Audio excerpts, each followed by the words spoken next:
Finalement, après 22 matchs d'absence, c'était le retour ce soir de David Savard.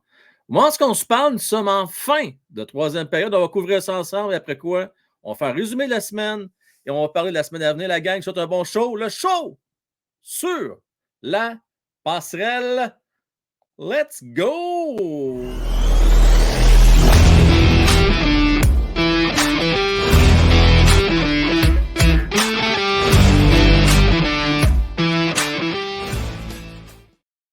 Oui, vous avez le pointage dans le bas de l'écran, la gang. Au moment où on se parle, toujours 2-1, Prédateur de Nashville. Je mets casquette bleue parce que je trouve que le Canadien joue quand même bien depuis la deuxième période, en fait. Bon, vous savez, vous connaissez la chanson.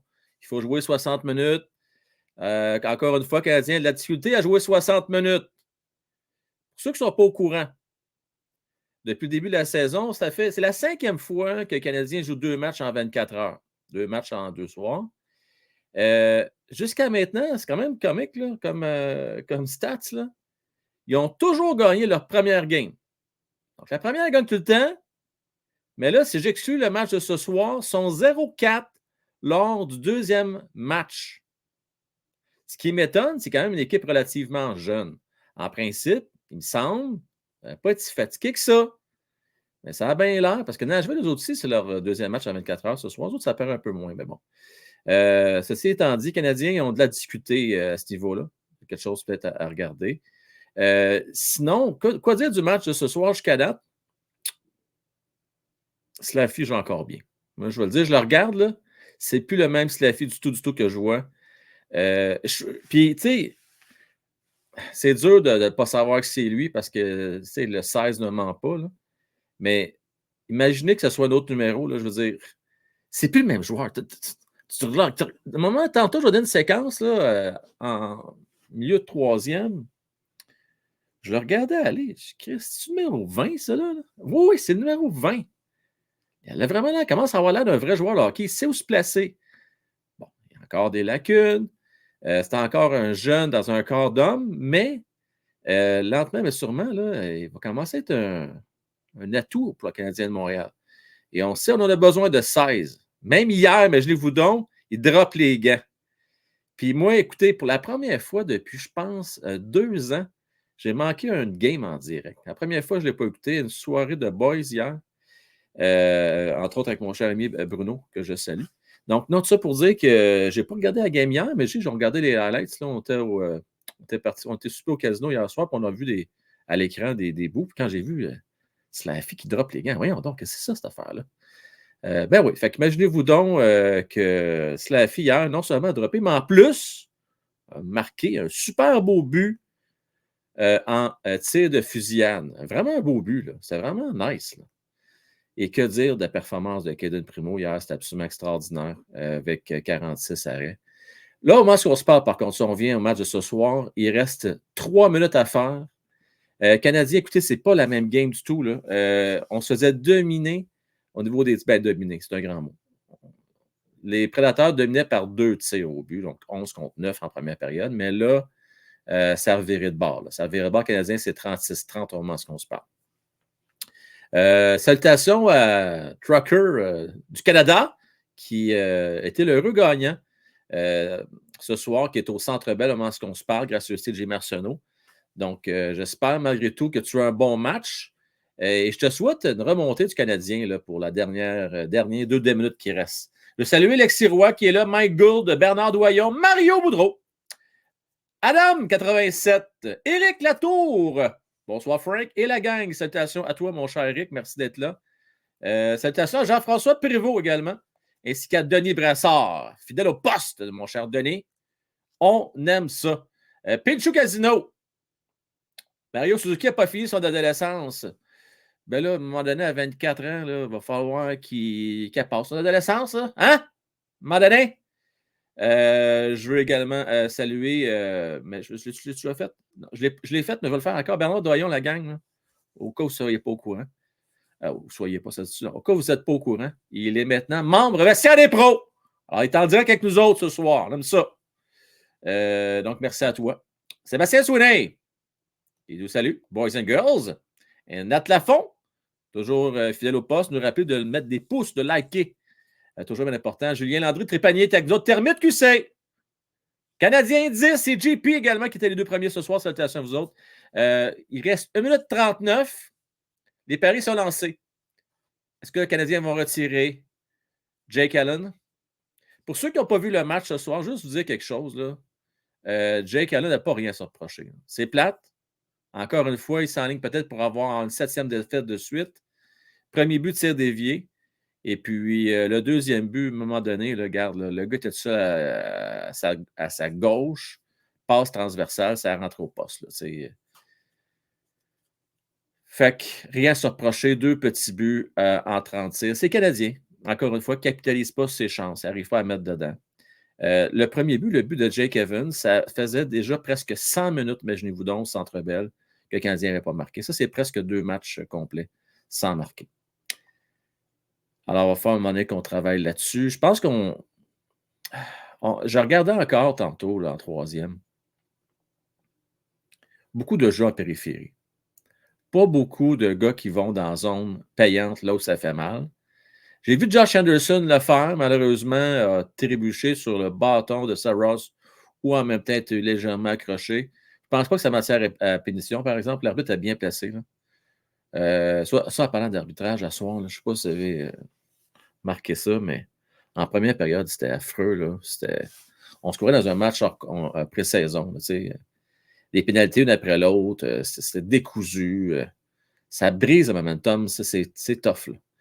Puis Canadien de Montréal, malheureusement, n'a pas d'avantage numérique pour qu'il fait peur à grand monde. Fait que c'était pas. C'est plate, mais c'est ça pareil. Alors là, le filet désert, avec 1 minute 16 à faire, alors je vous décris la scène. On tire de loin. Ça va être un dégagement refusé avec 1 minute 11 à la 3e période. Mise en jeu qui va être importante dans le territoire des Prédateurs de Nashville. Et Mario, comme d'habitude, pour ceux qui ne sont pas au courant, aime bien faire des prédictions, plus souvent qu'autrement. Pas toujours, par contre. Pas toujours, il faut se dire, des fois, en faveur du Canadien de Montréal, mais la plupart du temps, en défaveur du Canadien. Mario, qui, on le sait, aimerait bien le Canadien avec des bons choix repêchage. Je vais avoir une bonne équipe dans les prochaines années.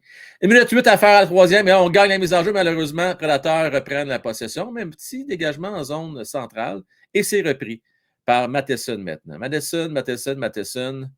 Ouais, Matheson. C'est Matheson. Slaffy, tant tu passes dans zone. Ah, c'est repris! Pas dans zone autre, excusez. Dans zone centrale, en territoire des Prédateurs. La rondelle quitte le territoire, c'est repris par Matheson avec 44 secondes, la gang!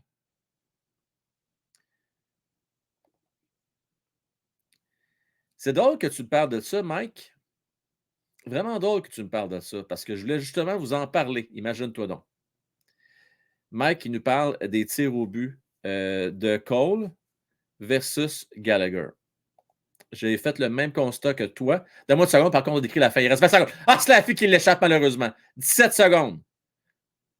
Ah ouais, le temps fait vite. Là. Caulfield, là. Let's go! Tire! C'est raté complètement. Et la rondelle quitte le territoire avec 10 secondes à faire. Ça sent la fin, gang. 8, 7, 6. On essaie. Dernière chance, peut-être. Oh oui, donc, Nick. Take a... Ah!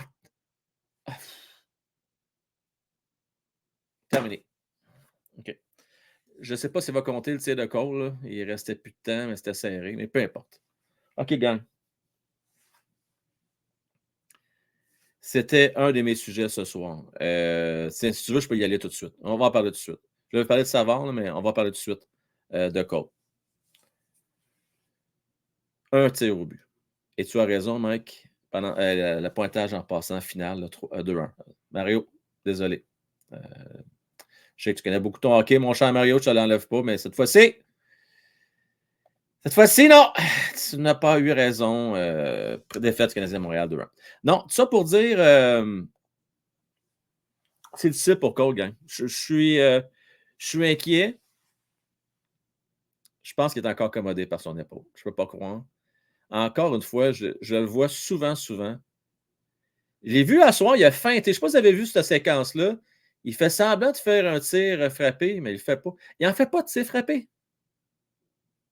C'est-tu mental? C'est-tu vraiment qu'il a mal? Je ne le sais pas, mais je trouve ça inquiétant. Et il n'y a plus la même touche du tout. C'était sa force l'année passée. J'ai vu trop de séquences depuis le début de la saison où c'était propice à un one-tee. Puis il ne fait pas son tir frappé. Prends le temps d'arrêter la rondelle, tire au filet, tire du poignet. Et ça, là, tu perds une grosse seconde et demie, qui c'est énorme dans les salades de hockey. Donc, il perd son temps, il perd du temps, puis c'était son arme secrète, ce tir frappé-là. Vif. Et malheureusement, il ne l'utilise plus. Ça ne regarde pas bien. Une petite mise en échec. Était le deuxième attaquant le plus utilisé ce soir. Ne trouve pas moyen de tirer plus qu'une fois au filet. C'est pas normal dans le cas de Cole. Gary a une bonne game. Ça, l'affaire, il faut faire qu'il fasse attention par contre avec son indiscipline. Tendance des fois à prendre des mauvaises pénalités, mais ça demeure que c'est un gars qui est impliqué. Alors, sur le côté de Cole, écoutez, j'ai la misère à me l'expliquer.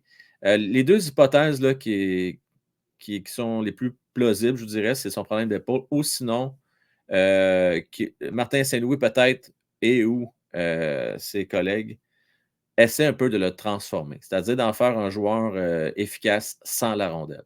Ben la misère avec ça, moi. Ben la misère avec ça. Je pense qu'on le paye pas moins de 8 millions par année pour qu'il mette dedans. Puis Cole Caulfield, là, il ne sera jamais un attaquant two-way, c'est-à-dire aussi bon défensivement qu'offensivement. Sa job, c'est de la mettre dedans. S'il ne la met pas dedans, là, je m'excuse, je ne vais pas faire de la peine, puis je l'aime beaucoup, regarde, j'en ai 2 chandails de Cole. Ça montre-tu comment je l'aime, là? Bien, si Cole Caulfield ne la met pas dedans, il n'y a pas vraiment d'utilité avec l'équipe. Ça devient plus, en anglais, on dit liabilities, là, mais j'essaie de trouver un mot gentil, pas trop méchant. Là. Je ne veux pas. C'est pas un boulet, c'est pas le bon terme. Mais amène pas ce que tu as besoin. Il ne compense pas autrement. Bon. Espérons que ça se replace. Heureusement, quand même, des points. Il a réussi à faire des passes cette année, mais pour moi, je suis déçu. Ouais, je trouve ça trop fort comme mot boulet, Alexis. J'y ai pensé, mais. Pichou qui est plus inquiet, Anderson. Ah oui. Je ne suis pas inquiet, moi, pour Anderson, parce que l'effort est là. L'effort est là. Il est juste pas chanceux. Honnêtement, il est juste pas chanceux. Il joue bien. Tu sais, pour reprendre les propos de Francis, là, de Bob de GM, c'est ça, Josh Anderson. C'est un gars qui est par séquence, puis il se donne. D'ailleurs, je ne sais pas c'est quoi le nombre de mises en échec qu'il y a eu ce soir. Là. D'ailleurs, je vais vous dire, donner des chiffres, je vais donner un peu les stats là, sur la game, si ça vous intéresse. Donc, au niveau des tirs au but, et de loin, c'est même pas proche, là. Gallagher a 10 tirs à soir. C'était exceptionnel. Pourtant, ce n'est pas le temps qu'il a joué le plus. Il a joué seulement 14 minutes 57 à soir. Sinon, pour ce qui est des mises en échec, Josh Anderson est le deuxième joueur avec le plus de mises en échec. Vous avez devenu le premier qui est Pezzetta. C'est sa tasse de thé. Pezzetta, à part des mises en échec, ne va pas donner grand-chose, mais malgré tout, malgré son peu de temps d'utilisation, de 8 minutes 35, il a trouvé le moyen quand même de tirer 2 fois au filet. C'est 2 fois plus que Cole. Quand même, hein? Ah, Cole, on l'a compté finalement le dernier tir à la fin. Donc, on était géré dans son cas, on lui a donné 2 tirs au but. Alors, je vais devoir changer mon titre. Pas mon titre, mais ma bannière. C'est 2 tirs au but finalement pour Cole Caulfield. J'aimerais ça, gang, vous parler un peu de David Savard. Moi, j'ai aimé le jeu de David dans l'ensemble. Il ne fallait pas trop difficile avec lui. Je dirais, je vais être pas honnête en disant, si je vous dis que je trouve qu'il a ressorti beaucoup. Il n'a pas ressorti tant que ça du match. Il a fait les bonnes petites choses. Gardez ça simple. Tu sais, la fameuse expression garder ça simple, bien, c'était ça. Il a gardé ça simple, pas voulu se compliquer la vie. Je pense qu'il a donné 2 mises en échec, était impliqué, a été peut-être le troisième défenseur le plus utilisé ce soir. Donc, pour un retour, j'ai trouvé ça bien correct. Il avait fini avec plus 1. Tu sais, il n'a pas fait de mal à son équipe à soir. A fait le boulot qu'on s'attend de lui. Donc, tu vois comme quoi que ceux qui pensent que Jack Eye, après 2 semaines d'absence, c'est quoi ça, manquer 7-8 games? Fallait qu'il y ait un reconditionnement. David Savard, pourquoi il n'y a pas un reconditionnement, lui? Non, pas de question de reconditionnement. Je pense qu'on veut. Il faut se l'admettre, la gang. Là, Strauble joue du bon hockey. C'est lui qui a volé la job à Jack Eye. Il faut arrêter de se mettre la tête dans le sable. Là. Strauble, avez-vous son but hier? Là? C'est tout un but. C'est tout un joueur de hockey. Il mérite sa place. Il joue très bien. Je ne dis pas qu'il ne fait pas d'erreur. Il en fait, mais rarement pris en défaut. Donc, bravo à Strauble qui fait du bon boulot. Il n'y a pas grand monde. Moi, en tout cas, je ne pensais pas qu'il y avait eu des chances cette année parce qu'il y avait tellement de défenseurs gauchers devant lui dans l'organigramme canadien. Mais là, la blessure à Xhekaj a tout changé. Puis Xhekaj, il faut le dire, même avant sa blessure, il n'y avait pas un bon début de saison. D'ailleurs, je vais vous en parler un petit peu de Xhekaj. Il y a quand même, il faut le dire, là, il a boudé. Il a boudé au début. Première game, on ne l'a pas vu. Mais par contre, à son deuxième match, surpris. Il a fait un point impliqué. Jean-François il avait des bons mots à dire sur lui, donc aimé sa progression. On va travailler avec lui. Je m'attends à ce qu'il soit là pour un petit bout de temps. Combien de temps? Ça va dépendre encore là de l'état de santé des joueurs. Si le Canadien peut demeurer en santé, il va peut-être rester là 2 semaines, 3 semaines, 1 mois, on verra. Sinon, c'est une blessure d'ici là, peut-être être rappelé avant. Mais il ne faudrait pas se surprendre qu'il passe Noël à Laval. C'est plate pour lui. Il ne faudrait pas se surprendre. Hey, Noël, c'est dans 2 semaines en passant la gang. Ça arrive vite. Hein? Ça arrive bien vite. Bien, bien vite. Donc, pour ce qui est de Xhekaj, écoutez, j'ai vu aussi, ça se parlait cette semaine des rumeurs nouvelles. Je ne sais pas ce que vous en pensez. Là. C'est les réseaux.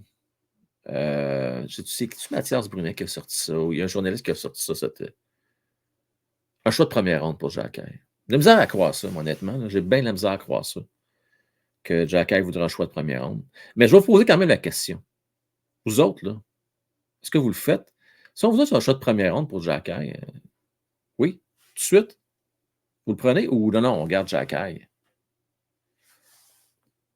Moi, je vais vous le dire, là, on en a besoin de Xhekaj. J'en ai besoin de ce style de défenseur-là, qui peut être un bon 6e défenseur, qui va jouer 12 minutes, 13 minutes maximum par rencontre. Il faut juste qu'il, oui, prenne de meilleures décisions. Ça va venir avec la pratique. Là. Il n'est quand même pas vieux. Il n'y a pas. Tu sais, c'est un late. Hein? C'est un gars qui a commencé à jouer tard. Il n'y a pas énormément de millage. Il faut être patient avec lui. Puis, il ne faudrait pas trop le dénaturer. Ça, c'est mon opinion pour Xhekaj. Mais moi, je ne l'échange pas. Puis, tu sais, est-ce que ça va choix de première ronde? Peut-être. Ça dépend du type d'équipe qu'il faut le trancher. C'est sûr, c'est une équipe que tu vas avoir un choix de 31-32 pour Xhekaj. J'y pense, mais je préférais, je pense, garder Xhekaj. C'est dur à trouver ce style de défenseur. Je ne sais pas ce que vous en pensez. Là. Je vais aller voir vos commentaires. Là. Ce que vous pensez de ça. Je le garde. Comme les équipes robustes, on se fait malmener. C'est clair. Je suis d'accord avec toi. Puis, Pezzetta, je ne suis pas sûr vraiment que c'est la solution. Ce n'est pas un vrai de vrai. Mais tu voyez, Mike, crée-moi pour la first anytime. Je l'aime, mais si une équipe te donne un first, pour go for it. J'ai l'impression que ça va être pas mal partagé. Hein? Mario qui ne veut rien savoir, je le garde. Stevie veut le garder également. Steve veut le garder. Tretiak veut le garder. Non. Émeric, ben oui. Canadien 10, oui. Anthony, oui. Jean-François, non. Fait que c'est assez partagé. Je vois un petit peu plus de non que de oui. Fait que c'est peut-être. C'est un peu comme les élections au référendum à 80. C'est à peu près 40-60. Je veux dire, il y en a 4 sur 10 qui veulent le garder, puis il y en a 6 sur 10. Non, c'est-à-dire il y en a 6 sur 10 qui veulent le garder, puis 4 sur 10 qui veulent le transiger. C'est ce que je peux voir selon vos réponses. Mais Anthony, tu as un excellent point pour ce qui est de Harris.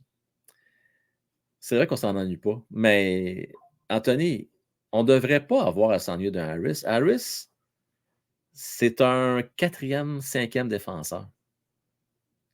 Et là, je ne te parle pas actuellement, je te parle à moyen terme. Donc, dans 2-3 ans, Jordan Harris va être un 4e ou 5e défenseur fiable dans n'importe quelle équipe de la nationale de hockey. C'est un peu plus difficile pour lui cette année, on va se le dire. Là. Donc, je suis obligé d'être d'accord avec toi. Harris, il ne nous manque pas tant que ça. Mais tu sais, s'il ne nous manque pas, les équipes ne vont pas se garocher non plus pour venir le chercher. On n'aura pas énormément de retour pour lui. Et je pense que même si Xhekaj est plus un 6e défenseur puis qu'Harris a plus de talent défensif que Xhekaj a plus de valeur. Harris a moins de valeur, à mon avis, qu'un Xhekaj.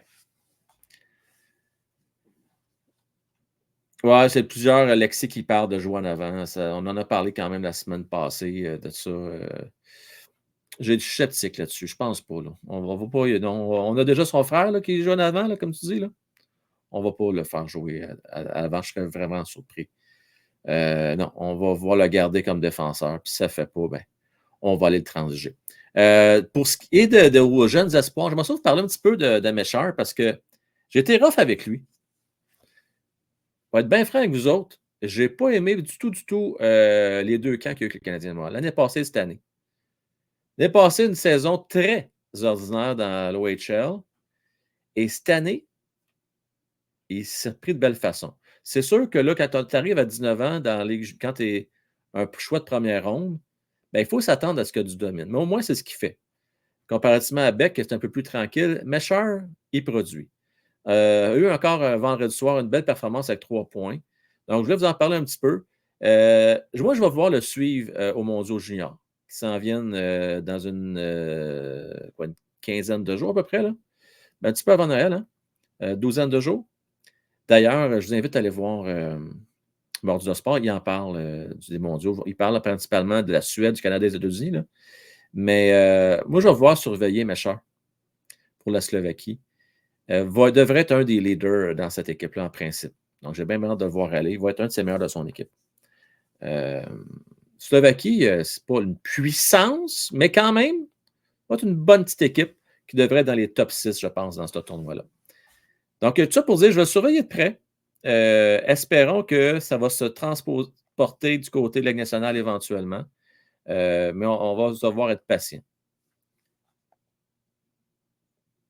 Je vais revenir un petit peu sur la performance de nos gardiens de but cette semaine, toute la saga qui entourait ça. Puis, je ne sais pas si vous avez vu, hein, ça a jasé pendant. On a eu des échos de vestiaire de Jake Allen, de Primo, de Monty, un peu tout le monde. Moi, je pense que Primo, c'est-à-dire, on va commencer par la base, OK? Dans la hiérarchie actuellement. Monty nous a montré que c'est un gardien numéro 1 présentement. Je ne vous dis pas que c'est dans les meilleurs de la ligue, je ne dis pas ça. Mais je pense qu'il est capable de gauler 50-55 games par année. Il se détache de Jake Allen et de Primo. Oui, Primo était excellent hier, malade. Mais moi, un match est passé. Je ne vais pas m'énerver avec une game parce que j'ai déjà vu un Primo exceptionnel avec le Rocket en série, là, qu'il n'y a rien qui passait. Donc, dans son cas, je vais être patient. Ceci étant dit, Allen, il faut être honnête, la gang, là, ça va demeurer un deuxième gardien. Et là, 3,8. Il est vieillissant. On ne s'en va pas vraiment nulle part du côté du Canadien de Montréal cette année. C'est-à-dire qu'on ne s'en va pas en série. Je me demande quelle est l'utilité de le garder. Pour faire le rôle de grand frère, je pense qu'il est temps de passer à la relève. On est mince devant le filet et je pense qu'il vaut mieux de développer Primo et se prendre une chance avec lui. Puis si jamais on voit qu'il ne fait pas le travail, ben, dans l'entre-saison cet été, on ira en chercher un autre vétéran, quitte à payer un petit peu plus que la compétition. Là. Mais donnons une chance là, cette année à Primo. Moi, c'est ce que je ferais comme stratégie. Et puis, c'est plate pour Jake Allen, là, mais si on n'arrive pas à le trancher à date limite des transactions, ben, on va se devoir. On va falloir à un moment donné qu'on fasse un move, puis peut-être le soumettre au balotage. Ça va être à suivre. Là. Les deux options que je vois dans son cas, c'est de soumettre au balotage ou d'essayer de le transiger. J'espère qu'on ne va pas éterniser ça trop longtemps. Moi, je pensais que c'était pour être fait d'ici la fin novembre. Ben non. On est encore à 3 gardiens de but. Mais au moins, là, avec le contrat qu'a donné à Primo, on a confirmé que, c'est-à-dire, je vais toujours me mélanger entre les deux. Avec le contrat qu'on a donné à Montembeault, je pense qu'on a fait un gros statement, là. On a statué que Monty était notre gardien numéro 1. Du moins, jusqu'à preuve du contraire. Je ne sais pas si vous êtes d'accord avec moi là-dessus, mais je préférais y aller avec un Primo finalement qu'un Jake Allen. Maintenant, est-ce que Jake Allen a une valeur sur le marché? Le Canadien ne garde pas de salaire, je pense qu'il n'y a pas vraiment une grosse valeur. Lexi qui pose la question, est-ce que Fleury peut devenir une option cet été? C'est une bonne question. Si Fleury a encore le goût de jouer, pourquoi pas? Pourquoi pas? Pour être un bon deuxième gardien de but à Montréal, gauler une vingtaine de games. Moi, c'est plus la question, Lexi, que j'ai, c'est est-ce que Montembeault va être capable de gauler 62 games dans une année? C'est ça mon petit point d'interrogation. Mais maximum 20 games dans le cas de Fleury, je pourrais vivre avec ça. Ce serait le fun. C'est son équipe d'enfance, le Canadien de Montréal, près de chez lui. Goaler une game sur 4. Moi, je serais à l'aise avec ça. Je vois beaucoup de gens qui parlent de ballottage. Mais pour ce qui est d'Allen, c'est sûr qu'on va tout faire pour essayer d'éviter ça, parce qu'oubliez jamais une chose, hein, c'est Kent Hughes et Jeff Gorton qui ont donné ce salaire-là à Jake Allen. Fait qu'on va travailler bien fort pour essayer de ne pas en arriver là. On va travailler bien fort. Sinon, on va parler un petit peu de la semaine qui s'en vient, gang. Pour la dernière semaine, juste vous rappeler, le Canadien, quand même, qui, dans l'ensemble, a bien fait. Ça a bien fait. C'est sûr, contre les Kings, là, c'est un match, on va se le dire, là, à oublier. Les Kings, c'est une puissance avec nationale de hockey. Ils ont une excellente ligne de centre, des bons défenseurs. Ça va être une des forces de l'Ouest cette année, avec les Stars et, je dirais, les Golden Knights de Vegas. Pas mal les trois équipes. Il ne faut pas non plus trop négliger les Oilers Edmonton qui sont en train de remonter présentement, là. Fait que ça va être une lutte assez serrée à suivre d'ici la fin de la saison. J'ai bien hâte de voir ça, mais les Kings sont vraiment trop forts pour le Canadien de Montréal. On manque d'expérience, manque de. Il y a un manque au niveau de leur exécution, puis c'est aussi au niveau du talent. On a le talent limité. Puis plus je regarde ça aller, plus je me dis, il va falloir être bien, bien patient. On a besoin de facilement 2 joueurs de top 6 pour arriver à être très compétitif. À défensive, je vais être patient parce qu'on a quand même de la profondeur à défense. Je pense qu'on va finir par y arriver.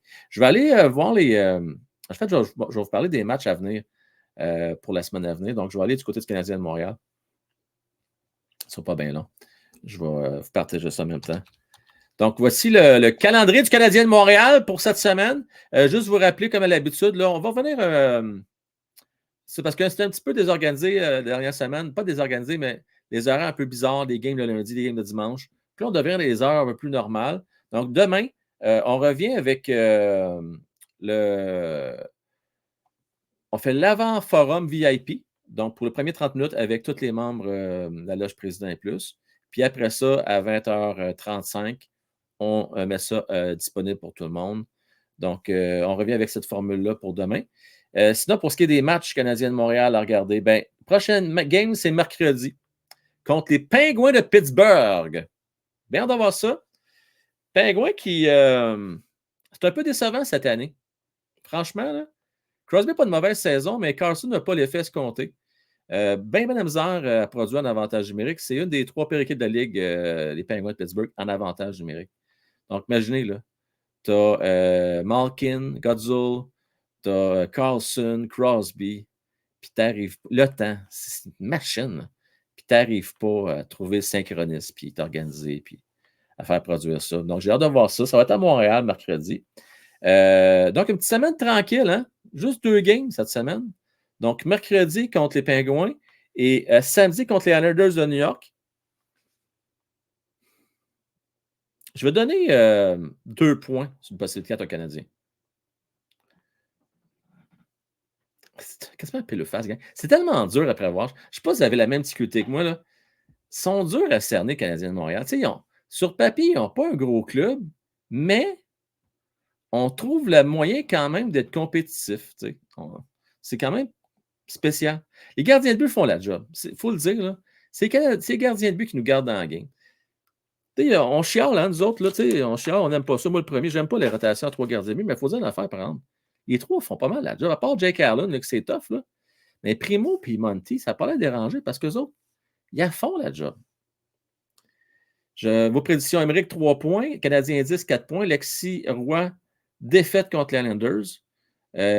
Donc, je fais de moyenne, 2 points, moyenne. Hein? Alors, Lexi, juste 1 point. Les Oilers sont en feu, Mario. Mario qui m'a envoyé la vidéo. J'avais l'occasion de voir, Mario. Là. Mais ce but-là de McDavid, là, pour ceux qui ne l'ont pas vu, je vais vous le décrire. Là. McDavid s'en vient à toute puissance, comme à l'habitude. Il joue un joueur. C'était qui encore l'équipe? Pas important. Il joue un joueur. Et fait une feinte. Il va à l'arrière du filet du gardien. Il se fait une petite passe à lui-même. passe à lui-même, puis elle récupère, puis elle met dedans. Écoute, là, c'est comme. Je me rappelle même pas d'avoir vu un joueur faire ça. Puis pourtant, Christy, c'est juste bien logique à faire comme jeu. Là. Je comprends pas pourquoi on n'a pas passé avant. Ça prend du talent. C'est parce que je pense que c'est pas intuitif pour un joueur. Là, je parle pas de faire une longue passe, c'est juste faire une petite passe, clic, clic, clic, clic, la remettre ça dedans. Contre les Devils, hein, merci. Bonne fin de soirée, Denis. Non, mais c'est ça pareil. C'était vraiment un super beau but. Et là, sont quoi? Sont-ils rendus à 7 victoires de suite? Je ne me trompe pas, les Oilers d'Edmonton sont vraiment, vraiment en feu. Skinner qui fait la job. Donc, oui, à surveiller, mon Mario, tu as bien raison. Donc, je regarde au niveau de vos prédictions. 2, 3, 2, 1, 2, 2, 3 points. Fait que c'est pas mal là-dedans que ça se joue, gang. On va suivre ça de près. J'espère que Cole va trouver le fond du filet, va sortir de sa torpeur. Pour ce qui est Nick, je suis content d'avoir vu marquer hier. Dak Fan, je te salue en passant. Tu as dû se taper comme moi hier d'avoir vu ça. Notre carte Evo va prendre un point de plus. Mais Nick doit tirer plus au filet. Encore une fois, en soir. Tu sais, je cherche trop faire les jeux parfaits, les passes parfaites. On sait que c'est un bon fabricant de jeu, c'est correct. Souvent, je joue en retrait. Et pas de menace parce qu'il ne se place pas en position pour marquer. Tu sais, je ne sais pas si c'est parce qu'il veut se faire oublier. Il pourrait tellement marquer plus de buts que ça. Là. Parce qu'à un moment donné, il faut qu'il compense. Tu sais, on n'a pas beaucoup de marqueurs naturels dans cette équipe-là. Là. Donc, tant son temps que Cole se cherche, c'est pas normal que plusieurs défenseurs aient plus de buts que nos attaquants. Tu sais. Il va falloir à un moment donné que nos joueurs d'avant produisent également. Petite mention pour Jake Evans qui a marqué ce soir. Jake Evans, tu sais, roule sa bosse. Moi, je n'haïs pas ce joueur-là. Tu sais, c'est correct dans le contexte actuel, mais tu sais, c'est pas un gars qui devrait jouer ailleurs que sur une quatrième ligne. Vous avez mon humble avis, là. Mais dans des circonstances, avec la blessure de Nyok, avec la blessure de Kubidak, tu n'as pas ben choix. Puis, pas donner trop de. Peut pas parler vraiment en négatif de lui. Il fait le travail jusqu'à date. Artefact sort cette semaine. Oh! Là, tu jases, mon Mario. Tu jases. J'aime ça. OK, gang. Avant de partir à soir, Maxime, Mario, Canadien 10, ceux qui trippent carte hockey, là, comme moi, on va faire un break avant Noël, c'est sûr et certain. Mario, j'avais déjà mon panier bien rempli de boîtes, mais pourquoi pas, je vais les acheter les artefacts, je vais peut-être faire un mix, puis je garderai les autres boîtes pour un autre tantôt. OK, on va s'organiser de même. Le break, on va le faire, la gang. Là, on est quoi? On est le 10. Je vais vous confirmer la date. Je pense que j'ai peur de le faire trop tard, que ce soit trop proche de Noël puis de perdre du monde. J'essaie de voir les horaires des Games canadiens de Montréal. Je vais essayer de faire ça une soirée qu'il n'y a pas de game. Hey, si je vous dis la gang, là, mercredi, le 20 décembre, vous en pensez quoi? Ça a-tu de l'allure, ça, pour vous autres? Mercredi le 20? Je pense qu'on va faire ça mercredi le 20 décembre, gang. Notez ça à vos agendas. Et puis, dès que mon problème de courriel est réglé, j'ai toujours le même problème. Dès que ça va être réglé. Fait que ceux qui m'écrivent et qui se posent des questions pourquoi je ne leur réponds pas, ça fait 10 jours là, que je n'ai pas de courriel. Mais dès que ça va être rétabli, ben, on va pouvoir faire le break. Ben, ça veut dire que je vais pouvoir accepter vos paiements. Je vais mettre ça disponible sur mon magasin en ligne Shopify, déjà ça de régler. Puis sinon, pour les virements, je vous donnerai une autre adresse courriel pour procéder. Ça a de l'allure? Fait que juste prendre ça en note. Là, ça va être maximum 60 $. Ça va être probablement ça, 60 $ parce que les boîtes sont. Je prends des boîtes quand même qui a de l'allure. Là. J'ai une première, mais là, je vais changer. Là, fait que prenez pas pour acquis ce que je dis comme boîte parce que là, si je prends du artefact, ça va changer un peu la donne des prix. Là. Mais ça devrait être dans les 60$. Ouais. Blessé 6 semaines, finalement. Je n'avais pas vu la confirmation. Ça a été confirmé ou c'est une prédiction que tu fais, Mario? Parce que je ne l'ai pas vu passer, celle-là, 6 semaines. Je sais que tu aimes ça faire des prédictions là-dessus, sur les blessures, là, mais je n'ai pas vu la nouvelle là-dessus.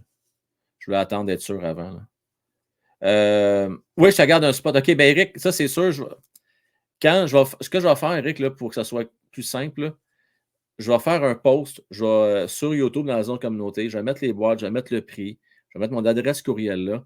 Si vous pouvez juste, je vais mettre une autre adresse là, parce que l'autre, je ne sais pas quand est-ce que je vais l'avoir. Je vais mettre toutes les informations là. Puis, tu auras juste à confirmer sur ce courriel-là que tu veux avoir une place. All right? Ouais, c'est vraiment confirmé quand tu as cette semaine, Adam. OK. Ben, all right, super. Fait que sur ça, la gang, ouais, 6 semaines d'absence. Non, mais Mario, tu as compris ma question? Parce que des fois, tu fais des prédictions pour savoir si c'était vraiment sorti public ou si c'était une supposition que tu fais. Mais là, ce que je comprends, c'est que c'est vraiment été annoncé. Super. La gang, merci beaucoup à vous autres. Je vous souhaite un beau dimanche pour ce qui en reste. Si vous l'écoutez en rediffusion, s'il vous plaît, n'oubliez pas de mettre vos pouces. Ça fait 2 semaines de suite qu'il n'y a pas beaucoup de pouces les dimanches. Vous avez ça me déçoit un petit peu. Pourquoi? Je ne veux pas voir le gars qui fait pitié, là, mais des fois, j'aimerais ça avoir des fins de semaine de libre, mais je me suis engagé dans quelque chose avec vous autres les dimanches soirs. Fait que je suis quelqu'un de parole, j'essaie de garder mes engagements. Mais ça, au moins, vous pouvez mettre des push, j'apprécierais. C'est à moi de les affaires, je pense. Puis, c'est ça. Mettez vos pouces. Puis, si vous aimez ça, mais s'il vous plaît, le partagez également. Ça va être bien, bien apprécié. Puis, sinon, on se revoit le forum demain. J'ai hâte avec Matman et Francis. Bonne fin de soirée, la gang. Ciao, bye.